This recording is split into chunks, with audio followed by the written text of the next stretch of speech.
자, 파트 1에 이어서요, 로레벨 리퀘어먼트 작성이라는 단계부터 말씀을 좀 드려보도록 하겠습니다.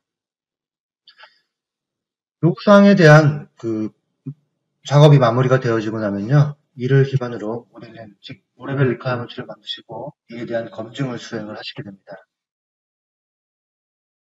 모델 기반 설계에서는 이와 같은 로레벨 리퀘어먼트를 시뮬링크를 이용해서 만드시게 됩니다. 즉, 임플리멘테이션을 만들기 위한 상세 설계라고 보시면 될 것 같은데요. 잘 정의된 로레벨 리퀘어먼트는 종속적 분석기를 이용하셔가지고 정의된 모델 레벨로 서로 간의 영향성을 평가하실 수가 있으세요. 자, 이와 같은 영향성 평가를 하심으로써 검증과 같은 후속 작업을 최소 단위로 쪼개서 개발 전체 워크플로우의 그 효율을 최대로 끌어올릴 수 있다라고 말씀을 좀 드리겠습니다. 자, 이와 같은 로레벨 리퀘어먼트는 요구사항과 같은 추적성 정보를 내포하시게 됩니다. 즉, 하이레벨 리퀘어먼트와의 추적성인데요. 자, 오른쪽 하단을 보시면요, 요구사항이 수행된 로레벨 리퀘어먼트 부분이 기입이 되어져 있고요. 상단을 보시면은 하이레벨 리퀘어먼트에 대한 부분이 기입이 되어져 있는 걸 보실 수가 있으세요. 블록을 보시면 배지가 있는 걸 보실 수가 있으세요. 자, 이 배지는 요구사항이 할당되어져 있을 경우 발생되는 심볼이라고 보시면 되겠습니다. 그래서 이 심볼을 클릭을 하시면은 블럭에 할당된 그런 하이레벨 리퀘어먼트에 대한 상태를 좀 더 쉽게 확인하실 수가 있으십니다. 디자인이 완료가 된 후에는 그 디자인, 즉 로레벨 리퀘어먼트에 대한 문서화 작업이 필요하실 경우도 있으시죠. 자, 이때도 시뮬링크 모델에서 로레벨 리퀘어먼트에 포함된 모든 정보를 가지고 문서 형태로 생성을 하실 수가 있으십니다. 디자인이 완성되어지고 나면요, 디자인에 대한 검증 활동을 진행하십니다. 첫 번째로 수행하실 수 있는 사항으로는 적용해야만 하는 각종 스탠다드에서 권고하는 대로 모델링 패턴을 가지고 가셨는지, 그리고 기능 안정과 같은 사항에 영향을 줄 수 있는, 즉 위반에 영향을 줄 수 있는 모델 컨피규레이션을 잘 설정을 하셨는지에 대한 확인이 될 듯 싶습니다. 이는 모델 어드바이저라는 기능을 가지고 간편하게 확인하실 수 있으신데요. 자, 다양한 스탠다드에 대한 컴플라이언스들이 나열되어 있습니다. 이 중에서 DO178 그리고 DO331과 같은 항목을 선택하시면 되겠습니다. 관련된 사항이 확인되고 난 후에 위반 사항이 발견되었다면 어디에서 그런 위반 사항이 발견되어졌는지를요, 직관적으로 포인팅을 해주고요. 리포트 형태의 문서가 필요하실 경우에는 다양한 포맷으로 문서 생성을 지원을 해드리고 있습니다. 코드와 마찬가지로 모델 레벨에서도 데드로직, 인터벌 오버플로, 디비전 바이 제로와 같은 정적 검증 항목을 수행을 하실 수가 있으세요. 그럼 코드 레벨에서도 정적 검증을 실행을 하셔야 하는데요. 모델 레벨에서의 정적 검증과의 차이가 뭐냐라고 여쭤보시는 분들이 가끔 있습니다. 자, 파트 1에서 잠시 말씀을 좀 드렸었는데요. 이는 빠른 검증에 대한 대표적인 활동 중 하나라고 보시면 될 것 같습니다.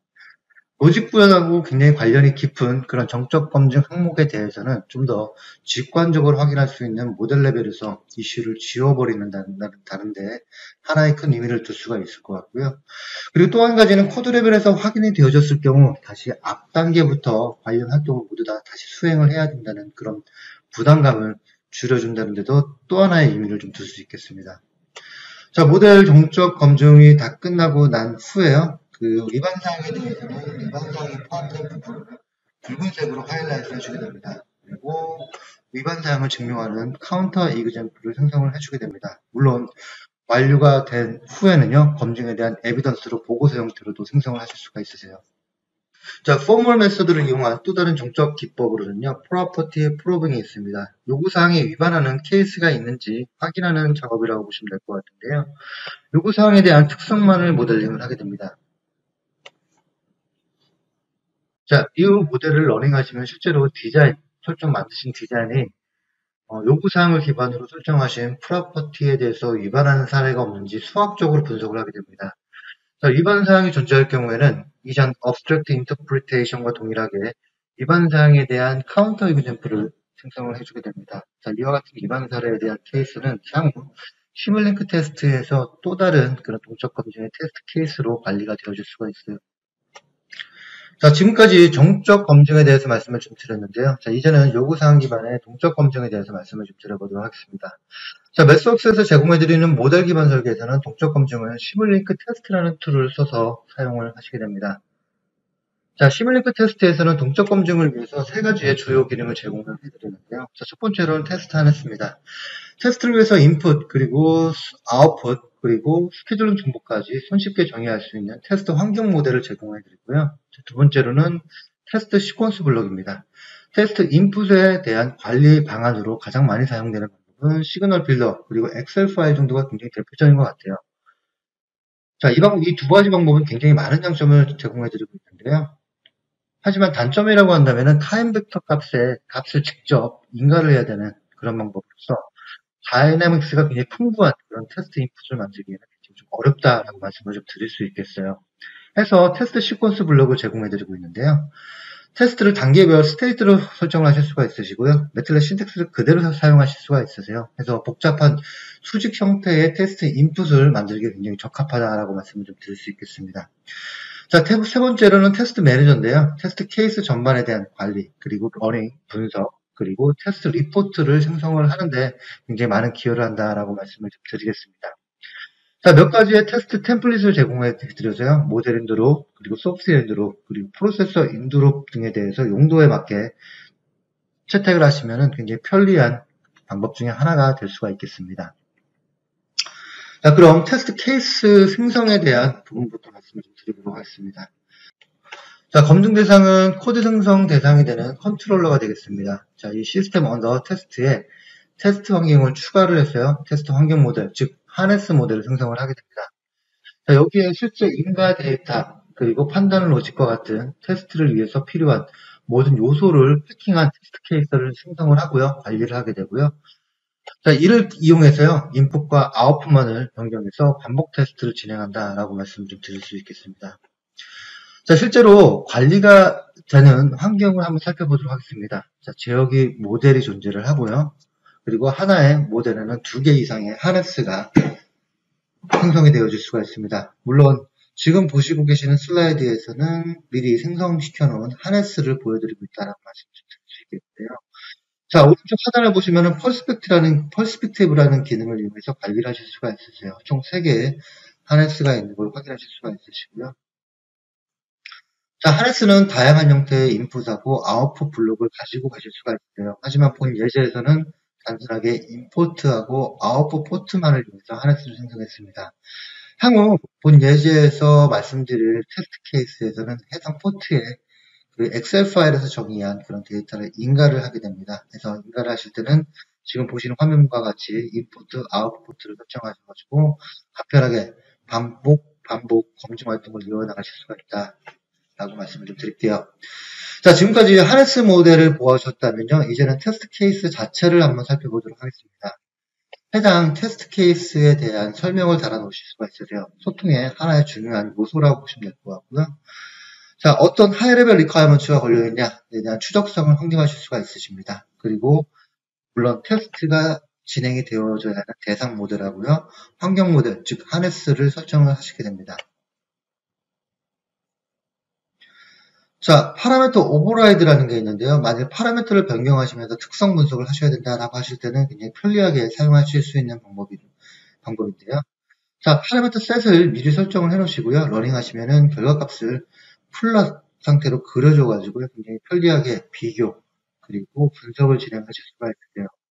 즉, 파라미터 간의 영향성을 쉽게 플랫 형태로 분석하실 수 있다라고 말씀을 드리고 있고요. 그리고 컬백 펑션이 있습니다. 자, 이는 테스트 실행 전후로 선진행 또는 후 처리되어져야 하는 내용이 있을 경우에 편리하게 사용이 되어질 수가 있는 기능입니다.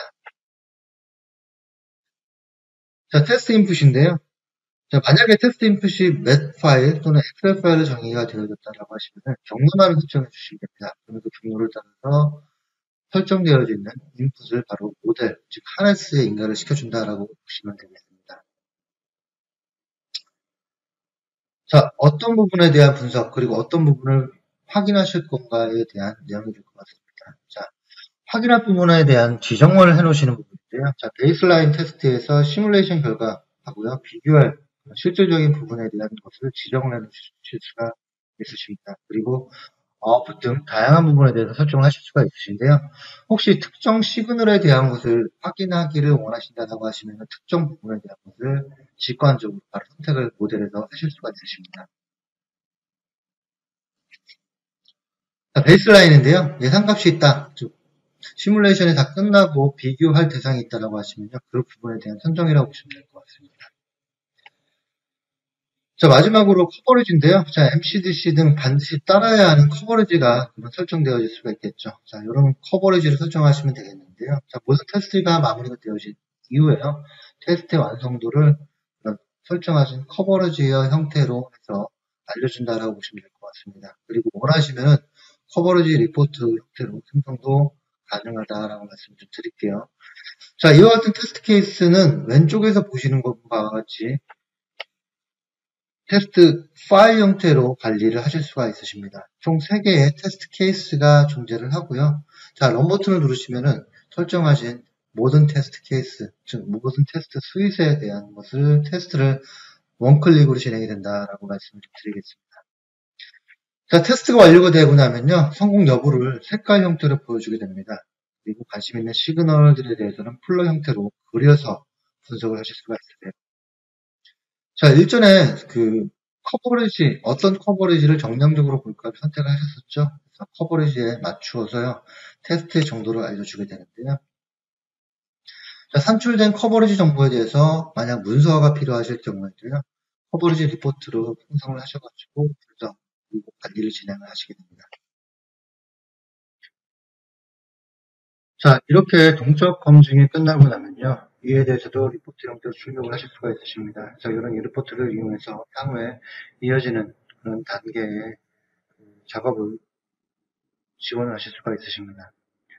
자, 여기까지 해서 로레벨 리퀘어먼트의 작성 그리고 이에 대한 검증이라는 측면에 대해서 말씀을 좀 드려보았습니다. 자, 이후에는 코드단에 대한 이야기가 되겠는데요. 그런 마지막 파트 3에서는 코드의 자동 분석 그리고 검증이라는 측면에 대해서 말씀을 이어나가 보도록 하겠습니다.